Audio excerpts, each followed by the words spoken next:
បារោងស្រុកបាធាយបានឲ្យដឹងថាមូលហេតុដែលរដ្ឋបាលស្រុករៀបចំសង្ក្រាន្តនៅវត្តបាធាយដោយសារតែភូមិសាស្ត្រនៅទីនេះជាប់ជើងភ្នំបាធាយដែលជាកន្លែងតាក់ទាញជាពិសេសទីតាំងនៅចំកណ្ដាលឃុំទាំង12នៃស្រុកបាធាយងាយស្រួលដល់ប្រជាពលរដ្ឋមកលេងកម្សាន្តនាឱកាសពិធីបុណ្យចូលឆ្នាំថ្មីប្រពៃណីជាតិខ្មែរខាងមុខនេះ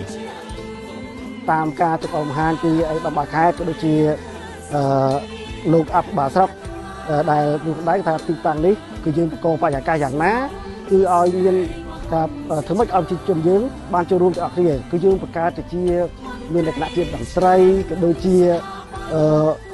ល្បែងប្រពៃណីជាតិខ្មែរ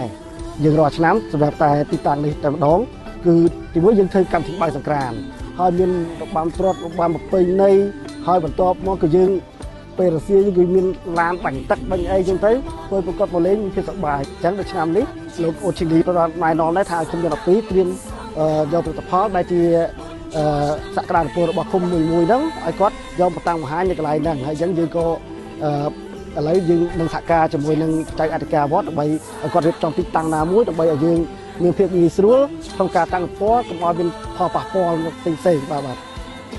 ជាមួយគ្នានេះព្រះគ្រូចៅអធិការវត្តគិរីបុប្ផារាមហៅវត្តបាធាយក៏បានរីករាយក្នុងការជួយរៀបចំសង្ក្រាន្តនេះឲ្យកាន់តែល្អប្រសើរជាងឆ្នាំកន្លងទៅផងដែរ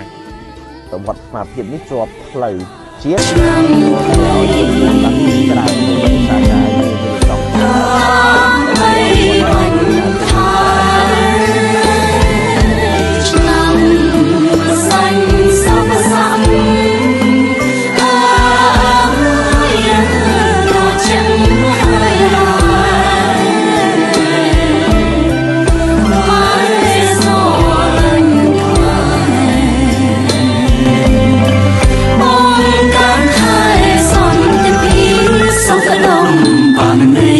ការនៅ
ឆ្នាំ